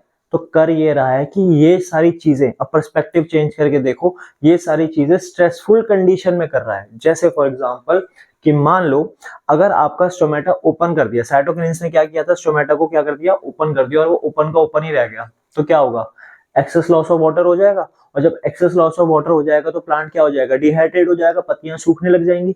तो उस चीज से प्रोटेक्ट कर रहा है स्टोमेटा को बंद करके। तो बचाया कि नहीं बचाया प्लांट को?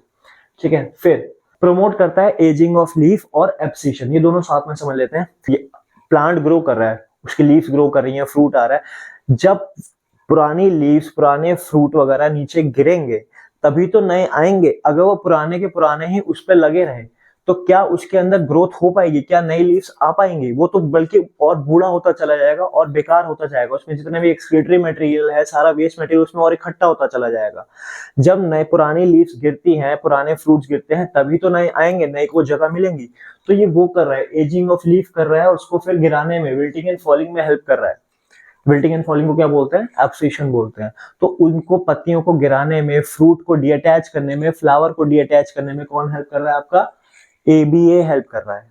ठीक है, क्योंकि जब पुरानी चीजें जाएंगी तभी तो नई आएंगी। अगर पुराने फ्रूट्स, पुरानी लीव्स, ठीक है, या पुराने फ्लावर्स प्लांट से डीअटैच ही नहीं होंगे तो नए को आने की जगह कहां से मिलेगी? प्लांट हमेशा पुराना पुराना दिखेगा, बूढ़ा सा दिखेगा। तो हमेशा जब भी आप प्लांट को देखते हो आपको फ्रेश दिखता है, खासतौर से स्प्रिंग टाइम में। क्यों दिखता है? क्योंकि जब पुराने फ्रूट्स वगैरह, लीव्स वगैरह गिर जाती हैं तभी तो नई आती हैं। और पुरानों को गिराने में हेल्प कौन कर रहा है? आपका एबीए। तो स्ट्रेसफुल कंडीशन से उसको बाहर लेकर आ रहा है। ठीक है ना। अब जो फंक्शन है वो क्या है? डोरमेसी को प्रमोट करना। और यहाँ पे हमने देखा जिबरेलिन्स क्या कर रहा है? डोरमेसी को ब्रेक कर रहा है, यानी सीड को इनएक्टिव से एक्टिव बना रहा है, यानी उसमें से जर्मिनेशन हो रही है, सैपलिंग बाहर आ रही है। अब एबीए चाहता है कि वो डोरमेंट ही रहे, बंद ही रहे। क्यों? इसलिए क्योंकि सीड जर्मिनेट कब होगा? सीड जर्मिनेट तब होगा जब उसको फेवरेबल कंडीशन मिलेगी, जैसे कि प्रॉपर सनलाइट होनी चाहिए, प्रॉपर कार्बन डाइऑक्साइड होनी चाहिए, प्रॉपर वाटर होना चाहिए, तो ही तो वो जर्मिनेट करेगा। क्योंकि जब उसमें से निकलता है, वो सैपलिंग है, वो छोटा सा बच्चा है, उसको उस टाइम पे ज्यादा केयर की जरूरत है, ज्यादा न्यूट्रिएंट्स की जरूरत है।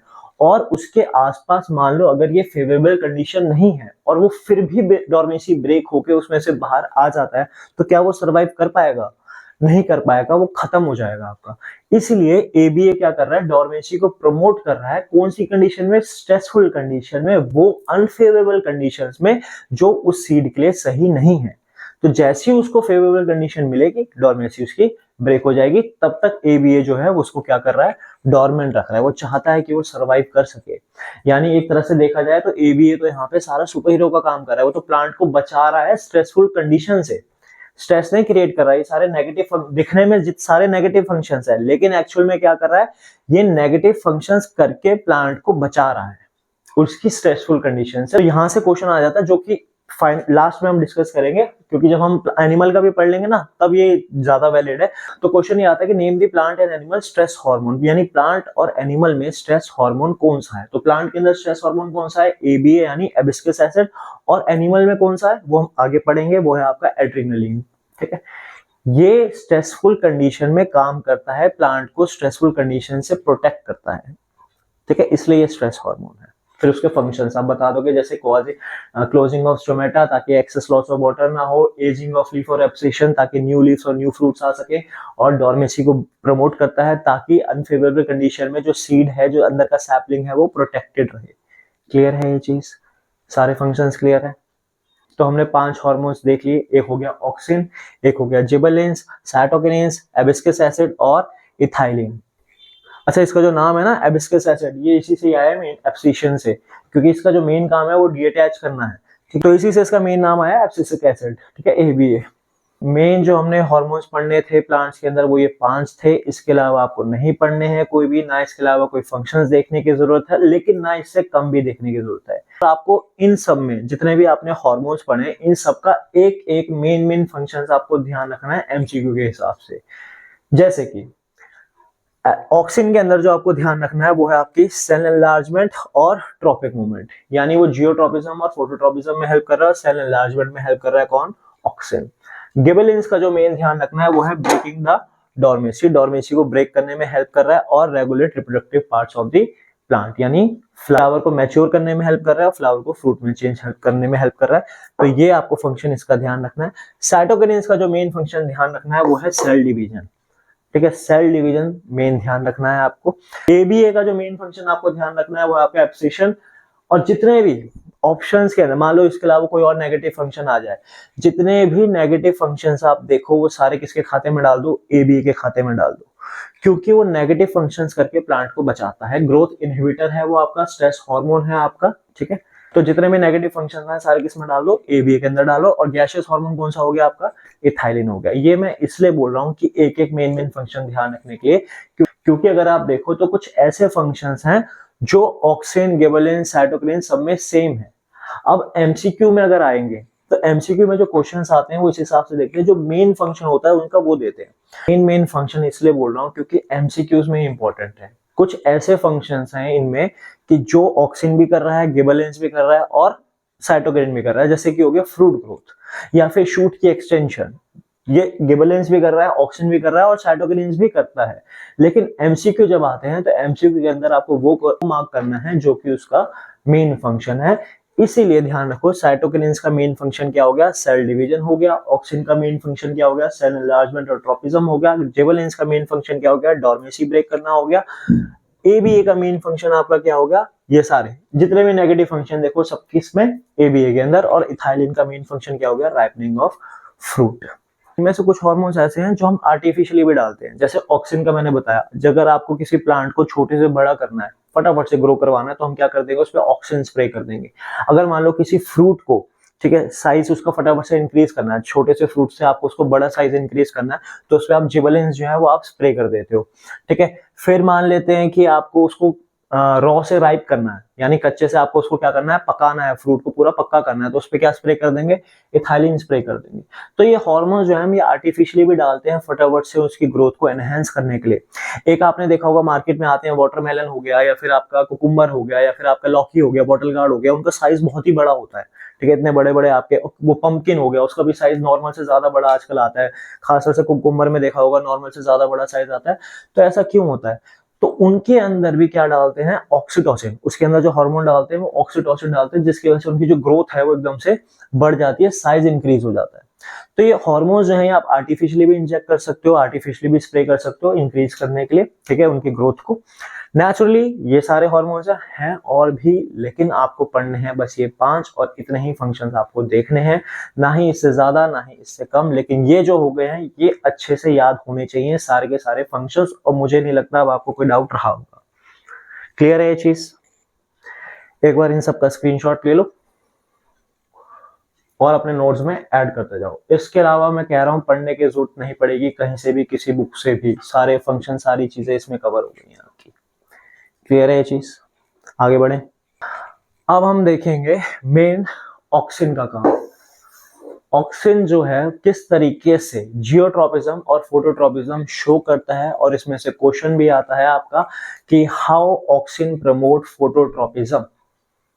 ठीक है, ये एनसीईआरटी में भी दे रखा है वाला क्वेश्चन, तो इसलिए इंपॉर्टेंट है, एनसीईआरटी के सारे क्वेश्चन इंपॉर्टेंट है। तो अब डिस्कस करते हैं डायग्राम के साथ कैसे प्रमोट कर रहा है, इसको हटाते हैं। अब ऑक्सिन कैसे प्रमोट कर रहा है फोटोट्रॉपिज्म को, ये दो केस के हिसाब से समझते हैं, केस 1 और केस 2। केस 1 वो होगा जिसमें सन जो है आपका ओवरहेड होगा, जिसमें आपको फुल एक्सपोजर मिल रहा है, जिसमें प्लांट को आपको फुल एक्सपोजर मिल रहा है सनलाइट का, यानी सनलाइट में आपने प्लांट को रखा हुआ है और फुल एक्सपोजर है आपके पास सनलाइट का। और दूसरा जो केस है, इसमें आपका बस प्लांट को आपने रखा हुआ है शेडी साइड में, यानी जहां पे सन का कंप्लीट एक्सपोजर नहीं मिल रहा है, एक तरफ से ही सन की तरफ क्या हो रहा है, एक्सपोज हो रहा है। या आप मान लेते हैं कि आपका घर के अंदर है ना, तो सन इधर से एक्सपोज हो रहा है, इधर से फिर छत के ऊपर से चला जाएगा, यानी इसको पूरा एक्सपोजर नहीं मिला। और यहाँ पे क्या है, ये पूरा ओपन में रखा हुआ है, यहाँ से यहाँ तक इसको पूरा का पूरा एक्सपोजर सन का मिलता है। ये दोनों शूट्स हैं, ठीक है। अब क्योंकि इसमें ओवरऑल एक्सपोजर मिल रहा है और ऑक्सीजन जो है वो सनलाइट से क्या है, दूर की तरफ भागते हैं, यानी जहां सनलाइट होगा उसके अपोजिट साइड चले जाएंगे। मान लो यहाँ सनलाइट थी तो ऑक्सीजन यहाँ पे आ गए, यहाँ सनलाइट थी तो ऑक्सीजन यहाँ पर आ गए। लेकिन क्योंकि इसमें इधर से लेकर इधर तक पूरा एक्सपोजर मिलता है, तो वो इवनली डिस्ट्रीब्यूटेड ही रहते हैं, इसलिए ये एक साथ ग्रो करता है ऊपर की तरफ एक ही डायरेक्शन में। लेकिन जो केस है आपका ये वाला, जिसमें आपने कहाँ पे रखा हुआ है, घर के अंदर रखा हुआ है, विंडो के पास ही आपका प्लांट है, तो सन का सिर्फ एक साइड से ही इसको एक्सपोजर मिल रहा है। अब इस केस में क्या होगा, जो आपके ऑक्सीजन हैं वो सारे सन से, क्योंकि ऑक्सीजन जो है वो लाइट से दूर की तरफ जाएंगे, तो सारे के सारे आपके लेफ्ट हैंड साइड में इकट्ठे हो जाएंगे इस तरफ। तो ऑक्सीजन कहाँ है, सारे शेडी पार्ट में इकट्ठे हो गए, जहां पे लाइट थी उसके अपोजिट तरफ ये इकट्ठे हो गए। और ऑक्सीजन की वजह से शूट क्या होती है, ग्रो करती है, यही प्रमोट करेंगे ग्रोथ को। तो इसकी ग्रोथ की वजह से इस तरफ कैसे बेंड हो रहा है, जबकि है ये अपोजिट साइड, बेंड हो रहा है ये सन की तरफ। कैसे बेंड हो रहा है, तो ये देखो, मान लेते हैं ये आपका ऑक्सीजन है और ये आपका जहां पे ऑक्सीजन नहीं है, तो ऑक्सीजन वाला पार्ट जो है वो आपका ग्रो करेगा, ये वाला पार्ट आपका ग्रो नहीं करेगा। तो जब ये ग्रो नहीं करेगा तो यहाँ पे स्टॉप रहेगा और ये आपका ग्रो करता रहेगा। तो एक तरह से क्या क्रिएट हो गया, ड्रैग क्रिएट हो गया, जिसकी वजह से ये जो मूवमेंट है वो कैसी हो गई, इस तरफ हो गई। तो ये कहाँ चला गया आपका, सन की डायरेक्शन के अंदर। क्योंकि ये वाला पार्ट ग्रो नहीं कर रहा था और ये वाला पार्ट आपका ग्रो कर रहा था, तो ये रुका रहा, ये आपका मूव कर गया, जिसकी वजह से ड्रैग क्रिएट हुआ और ये कहाँ पे मूव कर गए, सन की तरफ मूव कर गए। इसीलिए जो शेडी यानी जिसको आप रूम में रखते हो, थोड़ा अंधेरे में रखते हो, वो हमेशा सन की डायरेक्शन में मूव कर जाता है। समझे बात को। तो ऑक्सीजन किस तरीके से फोटोट्रॉपिज्म प्रमोट कर रहा है, दो केस से बता रहे हैं। एक जिसमें फुल एक्सपोजर है, तो ओवरऑल जो रिजल्ट होता है, ओवरऑल जो डिस्ट्रीब्यूशन होती है ऑक्सीजन की, वो इवनली रहती है और स्टेम जो है वो एक ही डायरेक्शन में ऊपर की तरफ ग्रो करती है। और दूसरा केस जिसमें आपने प्लांट को शेडी पार्ट में रखा हुआ है और सन आपका एक ही तरफ से एक्सपोज हो रहा है, क्योंकि इधर ही एक्सपोज हो रहा है, यहाँ से तो फिर ये चला गया, क्योंकि ऊपर छत वगैरह आ गई, सीलिंग आ गई, गायब हो गया, यहाँ पे सन तो आपको पूरे दिन में इस तरफ एक्सपोज हो रहा है। तो इस केस में ऑक्सीजन जो है ये आपके अपोजिट साइड में आपके इकट्ठे हो गए, तो ग्रोथ आपकी अपोजिट साइड में होगी, ये वाली साइड में नहीं होगी, जिसकी वजह से आपका क्या क्रिएट हो जाएगा, ड्रैग क्रिएट हो जाएगा और ये आपका यहाँ पे खिंच जाएगा, बेंड हो जाएगा। तो ये बेंडिंग जो हो रही है टुवर्ड्स द सनलाइट किस वजह से हुई, ऑक्सीजन की वजह से, और ऑक्सीजन के दूसरी तरफ जाने की वजह से ही हो पाई है। क्लियर है ये चीज, फोटोट्रॉपिज्म हो गई। अच्छा, ये तो हो गया पॉजिटिव फोटोट्रॉपिज्म कि सनलाइट की डायरेक्शन में। अब ऑक्सीजन रूट में कैसे काम करती हैं, तो रूट में इनका सीन अपोजिट है। जहां ये शूट के अंदर, जहां पे इनकी कंसंट्रेशन ज्यादा होती है, वहां पे क्या होती है, इनकी जो ग्रोथ होती है, शूट की जो ग्रोथ होती है वो क्या हो जाएगी, बढ़ जाएगी। रूट में उल्टा हो जाता है, रूट में जहां पे कंसंट्रेशन ज्यादा होगी ऑक्सीजन की, वहां पे जो ग्रोथ है वो कम हो जाती है, स्लो डाउन हो जाती है। ये ध्यान रखना, ऑक्सीजन जो है वो रेट ऑफ ग्रोथ को इंक्रीज कर देता है शूट के अंदर और डिक्रीज कर देगा रूट के अंदर। इसलिए रूट्स जो है वो आपकी धीरे धीरे ग्रो करेंगी नीचे की तरफ। कैसे, वो भी देख लो चलो, कि रूट्स कैसे फोटोट्रॉपिज्म शो करती है, वो भी नेगेटिव फोटोट्रॉपिज्म। मान लेते हैं हमारे पास ये प्लांट है, अब इसके अंदर हम दोनों चीजें एक साथ देखेंगे कि पॉजिटिव फोटोट्रॉपिज्म और नेगेटिव फोटोट्रॉपिज्म कैसे हो रही है। तो पॉजिटिव कैसे हो रही है, हम सन का ये वाला सीन लेते हैं कि एक तरफ से इसको क्या मिल रहा है, एक्सपोजर मिल रहा है। तो जैसे कि हमने बात की थी, ऑक्सीजन सारे आपके यहाँ पे इकट्ठे हो जाएंगे, जिसकी वजह से ये जो आपका यहाँ पे बेंड हो जाएगा, तो ये तो शूट वाली साइड इस तरफ चली गई आपकी। इस रूट वाले पार्ट को हम थोड़ा मैग्नीफाई कर देते हैं और यहाँ पर देखते हैं कि ये आपके मान लो रूट इस तरीके से है। अब ऑक्सीन जो है वो कहाँ पे इकट्ठे हो जाएंगे, रूट्स की टिप पे, क्योंकि ऑक्सीन कहाँ पे मिलते हैं, रूट और शूट की टिप पे मिलते हैं। अब यहाँ पे क्या हो रहा है, सन इस तरफ है तो ऑक्सीन आपके इस तरफ आ गए, यहाँ पे भी ऑक्सीन कहाँ पे आ गए, आपके दूसरी साइड पे आ गए। जहां जिस डायरेक्शन में आपके सन था उससे अपोजिट डायरेक्शन में आपके ऑक्सीन आ गए। यहाँ पे आपका ऑक्सीन है और यहाँ रूट में यहाँ पे आपका ऑक्सीन है। ये रूट का मैग्नीफाइड सीन है, जो ये बीच वाली आप देख रहे हो इसको थोड़ा हमने मैग्नीफाइड कर दिया। तो ये ऑक्सीन आपके इस तरफ है। अब शूट के अंदर ऑक्सीन क्या कर रहे हैं, रेट ऑफ ग्रोथ को इंक्रीज कर रहे हैं, यानी ऑक्सीन यहाँ पे आपके ये वाला जो पार्ट है जहाँ पे ऑक्सीन है ये आपका ग्रो करेगा, ये वाला पार्ट आपका ग्रो नहीं करेगा। रूट्स में उल्टा हो रहा है, रूट्स में जो आपका ऑक्सीन वाला पार्ट है ये आपका ग्रो करेगा स्लो, और ये वाला जो ग्रो है, ये वाला जो पार्ट है ये आपका ग्रो करेगा फास्ट। तो यहाँ पे ऑक्सीन वाला जो ग्रो कर रहा था जिसकी वजह से ऑक्सीन वाला आगे बढ़ा तो बेंडिंग हो गई इस तरफ, और यहाँ पे अब देखो ये वाला वो है जिसमें ऑक्सीन था और ये वाला जिसमें ऑक्सीन नहीं है, तो रूट्स में कहाँ है, ऑक्सीन इस तरफ है। अब ऑक्सीन जो है रूट्स के अंदर रेट ऑफ ग्रोथ क्या कर देते हैं, स्लो कर देते हैं। तो ये वाला जल्दी ग्रो करेगा, ये रुका रहा, ये रुका रहा, ये जल्दी ग्रो करेगा, ग्रो करेगा, ग्रो करेगा। तो बेंडिंग कैसे हो गई इसमें, बेंडिंग कैसे हो गई इसमें, अवे फ्रॉम दी सनलाइट। यहाँ पे बेंडिंग हुई टुवर्ड्स द सनलाइट, यहाँ पे बेंडिंग हुई अवे फ्रॉम दी सनलाइट। तो ये हो गया आपका पॉजिटिव, ये हो गया आपका नेगेटिव फोटोट्रॉपिज्म। समझ आई बात, क्लियर है। एक बार फिर से देख लो कि रेट ऑफ ग्रोथ जो है इंक्रीज होती है शूट में ऑक्सीन की वजह से, और रेट ऑफ ग्रोथ डिक्रीज होती है रूट्स में ऑक्सीन की वजह से। दोनों में बस एक ड्रैग ध्यान रखो किस तरीके से हो रहा है। यहाँ पे ऑक्सीन वाला पार्ट ग्रो कर रहा है, ये वाला पार्ट आपका ग्रो नहीं कर रहा, तो ये आपका रुका रहा, ये आपका ग्रो करता गया, तो ड्रैग आपका इस तरफ हुआ, तो बेंडिंग टुवर्ड्स द सनलाइट हो गई। वही चीज सेम ऑक्सीन आपके अपोजिट साइड है, यहाँ पे सन है, ऑक्सीन आपके अपोजिट साइड में, लेकिन रूट्स में उल्टा हो रहा है। रूट्स में जहां पे ऑक्सीन है वहां पे ग्रोथ कम हो रही है, तो ये वाली चीज रुकी रही इस बार, ऑक्सीन वाला पार्ट जो आपका रुका रहा और दूसरा वाला ग्रो कर गया, जिसकी वजह से बेंडिंग क्या हो गई आपके, अवे फ्रॉम दी सनलाइट। समझे बात को। तो इस तरीके से आपको ये पूरा एक्सप्लेन करना है। 3 नंबर का क्वेश्चन आता है, explain the process of phototropism. तो ये हो गया सारा शॉर्ट में समराइज कि किस तरीके से आपको ये आंसर करना है। लैंग्वेज अपने तरीके से फॉर्म कर लेना, मेन पॉइंट्स मैं बताता हूँ, आंसर कैसे फ्रेम करना है। कि अगर आपसे पूछेंगे कि हाउ ऑक्सीन प्रमोट फोटोट्रॉपिज्म, तो दोनों केस लेके बताओगे। पहले तो केस 1 जिसमें इक्वल एक्सपोजर मिल रहा है, तो इवनली डिस्ट्रीब्यूटेड है, ग्रोथ आपकी कहाँ है, एक साइड पे है, ये तो सिंपल है। दूसरा आपका जो है, यहाँ आप देखो किस तरीके से बताओगे। पहले बताओगे कि sun exposure on one side, यानी सन जो प्लांट को जो एक्सपोजर मिल रहा है सन का कहाँ मिल रहा है, सिर्फ एक साइड पे मिल रहा है, तो auxin moves on the left side. अच्छा, लेफ्ट और राइट तभी लिखना जब डायग्राम इसी अकॉर्डिंग बनाओ कि लेफ्ट में सारे ऑक्सीन हैं और राइट में आपके ऑक्सीन नहीं है। जैसे इस वाले पार्ट में देखो, यहाँ पे भी सारे ऑक्सीन कहाँ पर है, लेफ्ट में है, चाहे वो रूट में है चाहे वो शूट में, यानी जहां पे सन था उसके अपोजिट तरफ है। ठीक है, तो auxin moves on the left side in both root and shoot. अब तीसरी चीज शूट वाला, पहले हम देखते हैं शूट में क्या हुआ। शूट में क्या होता है, ऑक्सीजन की वजह से रेट ऑफ ग्रोथ आपका इंक्रीज हो जाता है, तो left part will grow and right part will remain still. ठीक है, जिसकी वजह से बेंडिंग टुवर्ड्स दी लाइट, तो बेंडिंग कहां पे होगी, टुवर्ड्स दी लाइट। ठीक है, अब रूट वाला पार्ट, रूट में क्या हो रहा है, रेट ऑफ ग्रोथ। अब ऑक्सीजन इसमें भी लेफ्ट में है, लेकिन रेट ऑफ ग्रोथ क्या हो गई आपकी, डिक्रीज हो गई है, जिसकी वजह से left part will remain still and right part will grow, तो बेंडिंग क्या हो जाएगी, अवे फ्रॉम दी सनलाइट। ये पॉइंट्स इंक्लूड कर लेना, लैंग्वेज प्रेपोजिशन वगैरह अपने हिसाब से लगा देना, आंसर आपका कंप्लीट है पूरा का पूरा। क्लियर है, आई होप अब इसमें कोई दिक्कत नहीं रही होगी। ठीक है, नेक्स्ट अब जो हमें देखना है वो है आपका थिग्मोट्रॉपिज्म का। डिटेल में जितने भी मूवमेंट्स थी ना, आपको डिटेल में 3 ही करनी थी। पहला आपने नेस्टिक मूवमेंट में देखा कि वो थिग्मोनेस्टी के अंदर वो था ना मिमोसा प्यूडिका, उसको आपने टच किया था, वो फोल्ड हो गया था, पल्विनस में अंदर पानी, टर्गर प्रेशर, पहला हो गया वो वाला। दूसरा ये ऑक्सीजन वाला हो गया, ऑक्सीजन कैसे फोटोट्रॉपिज्म प्रमोट कर रहा है। तीसरा अब जो हम देखेंगे वो है आपका थिग्मोट्रॉपिज्म, यानी टच की मदद से कैसे आपके जो क्लाइंबर्स हैं वो ऊपर की तरफ जाते हैं। ठीक है, अब यहाँ पे भी जो थिग्मोट्रॉपिज्म यानी टच की मदद से जो मूवमेंट और जो ग्रोथ हो रही है, इसमें भी किसका रोल है, मेन आपका ऑक्सीजन का। ठीक है, मेन रोल किसका है इसमें, ऑक्सीजन का है। अब यहाँ पे क्या होता है कि ऑक्सीजन जो है वो यहाँ पे भी अपोजिट साइड में जाएंगे। किस तरीके से, जैसे कि मान लो ये आपका एक प्लांट है, मनी प्लांट ले लेते हैं, ये इसके टेंड्रिल्स है।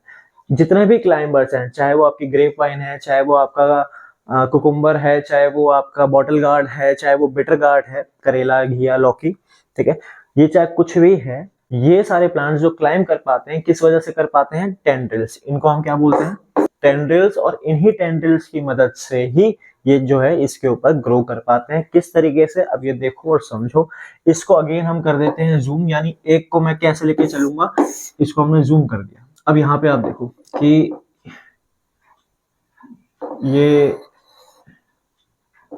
ये वाली जो साइड है,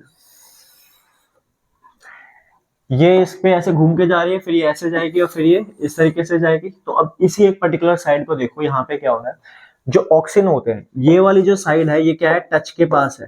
ये किसके पास है? टच के पास है। और ये क्या है? टच से दूर है। तो जितने भी ऑक्सिन्स हैं वो सारे कहाँ पे रहते हैं? टच से दूर रहेंगे, वो चले जाएंगे अपोजिट साइड पे। ठीक है, मान लो यहाँ तक सारे क्या आ गए? ऑक्सिन। मान लो यहाँ तक सारे क्या आ गए? ऑक्सिन। और ऑक्सिन क्या कर रहे हैं? ऑक्सिन ही ग्रोथ कर रहे हैं, दूसरा वाला पार्ट ग्रो नहीं करेगा। तो ऑक्सिन वाला पार्ट आपका ग्रो कर रहा है, ये वाला पार्ट आपका क्या रहेगा? स्टिल रहेगा, जिसकी वजह से अगेन वही चीज हुई, ये पार्ट आपका स्टिल रहा, ये पार्ट आपका ग्रो कर गया, ऑक्सिन वाला जो चौक वाला पार्ट है। तो ये आपका यहाँ पे ड्रैग क्रिएट हुआ, जिसकी वजह से इसके ऊपर लिपट गया। अब इमेजिन करो, सामने से देखो, ये वाला पार्ट जो है आपका क्या है? स्टिल है, और ये वाला ग्रो कर रहा है। अब ये इसके ऊपर आ चुका है, अब देखो पीछे कैसे जाएगा। ये यहीं पे है और ये ग्रो कर रहा है, तो ये इस तरीके से घूमेगा घूमेगा, और ये घुमा के अब यहाँ पे इस तरफ ये टच वाला पार्ट आ गया। अब ये टच वाले पार्ट से ऑक्सिन्स कहां पर है आपके सारे? ऑक्सिन कहां पे? टच वाले से दूर है। यहाँ पे टच वाला पार्ट है, यहाँ पे सारे ऑक्सिन ही है। अब इस वाले में क्या हो रहा है कि इस वाले के अंदर ऑक्सिन, यहाँ ये वाला पार्ट आपका स्टिल हो गया, अब ये वाला पार्ट आपका घूमेगा, तो ये इस तरीके से घूमता हुआ चला जाएगा और ऊपर लिपट जाएगा इसके। फिर से एक बार देख लो, ऑक्सिन वाला पार्ट आपका मूव कर रहा है, इस वाले पार्ट को हमें टच के साथ जो है इसको हमें स्टिल रखना है। ये हमने मूव कराया, मूव कराया, मूव कराया, ठीक है। अब इसके ऊपर, क्योंकि हम इसको सामने से देखेंगे ना, तो पीछे वाला पार्ट आपका क्या है? स्टिल है। सामने वाला पार्ट ये आपका मूव कर रहा है, तो ये मूव कर गया, ये इधर आ गया पीछे की तरफ। अब इसको यहाँ पे देखो, ये टच वाला पार्ट इसके कांटेक्ट में आ गया। टच वाले पार्ट में ऑक्सिन नहीं है, ऑक्सिन कहाँ है? उसके दूसरे वाले पार्ट पे है। तो ऑक्सिन वाला जो पार्ट है वो आपका मूव करेगा, वो आपका वहीं रहेगा। तो ऑक्सिन की इस हरकत की वजह से जो ये आपके क्लाइंबर्स हैं, ये आपके ग्रो करते हैं सपोर्ट के साथ। यहाँ से ना एमसीयू बन जाता है कि जो ऑक्सिन है वो कहाँ पर होते हैं, क्या वो टच वाले तरफ होते हैं या टच से अवे होते हैं? तो ऑक्सिन कहाँ पर है? टच से अवे हैं। ऑक्सिन टच से अवे हैं, इसलिए ही वो उस पर लिपट पा रहा है, इसलिए उसके ऊपर वो क्लाइम कर पा रहा है। समझ आई बात? क्लियर है ये चीज? तो मिमोसा प्यूडिका जो टच सेंसिटिव प्लांट था, जिसमें थिग्मोनेस्टी हो रहा था, उसके अंदर कौन इन्वॉल्व था? पल्विनस और टर्गर प्रेशर। टर्गर प्रेशर था, पल्विनस फूला हुआ था, स्वेलन था, जिसकी वजह से उसको सपोर्ट दे रहा था। जैसे ही आपने उसका टच किया तो पल्विनस से पानी विड्रॉ हो गया, चला गया, वो आपका श्रिंक हो गया और लीफ आपकी फोल्ड हो गई। ऑक्सिन का हमने देखा फोटोट्रोपिज्म के अंदर कि वो भी सनलाइट से दूर की तरफ थे, चाहे वो आपका रूट्स हैं, चाहे वो आपका शूट्स हैं। रूट्स अवे की तरफ बेंड कर रही थी और शूट्स आपके टुवर्ड्स बेंड कर रही थी। और फिर हमने देखा ये थिग्मोट्रोपिज्म। तो प्लांट का कंट्रोल एंड कोऑर्डिनेशन हो गया आपका खत्म, ओवर, समाप्त। इसके अलावा इसके अंदर कुछ भी नहीं है। हार्मोन्स आपको करने हैं, 5 हार्मोन्स करने हैं, 5 हार्मोन के 3-3 मिनिमम फंक्शन आप ध्यान रख लेना, और एक जो मेन फंक्शन बताया वीडियो में वो आपको ध्यान रखना है एमसीक्यू के लिए।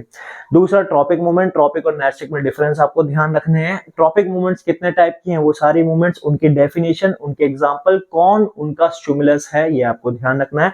पॉजिटिव और नेगेटिव, जियो और फोटो में ध्यान रखना। फिर नेस्टिक मूवमेंट आपको 2 ही थी, फोटो और थिग्मो। फोटो में आपका लाइट वाला हो गया, जिसमें आपके 2 फ्लावर थे, दिन में कौन सा है, रात में कौन सा, ये ध्यान रखना है। और थिग्मो में कौन सा होगा? मिमोसा प्यूडिका, जिसको थोड़ा सा एक्सप्लेन करना आपको आना चाहिए। पल्विनस और टर्गर प्रेशर 2 चीजें उसके अंदर। फिर ट्रोपिज्म के अंदर आपका ऑक्सिन का आपका मेन रोल था, फोटोट्रोपिज्म के अंदर और थिग्मोट्रोपिज्म के अंदर, तो वो भी आपने अभी देख लिया सारा का सारा। तो प्लांट की कंट्रोल कोऑर्डिनेशन फिनिश। ठीक है, अब हम बढ़ेंगे नेक्स्ट एनिमल्स की तरफ। तो ये था आपका topic control and coordination in plants. ये हो गया आपका खत्म, फिनिश, ओवर, खलास। इसके अलावा इसमें कुछ नहीं करना। अब जो नेक्स्ट टॉपिक है वो है क्या? Control and coordination in animals, जिसमें हमें नर्वस सिस्टम भी देखना है। नर्वस भी है और हार्मोनल, दोनों सिस्टम हमें पढ़ना है। वही हमारा नेक्स्ट टॉपिक जो हम करेंगे नेक्स्ट क्लास में, नेक्स्ट वीडियो में। तब तक के लिए अडियोस।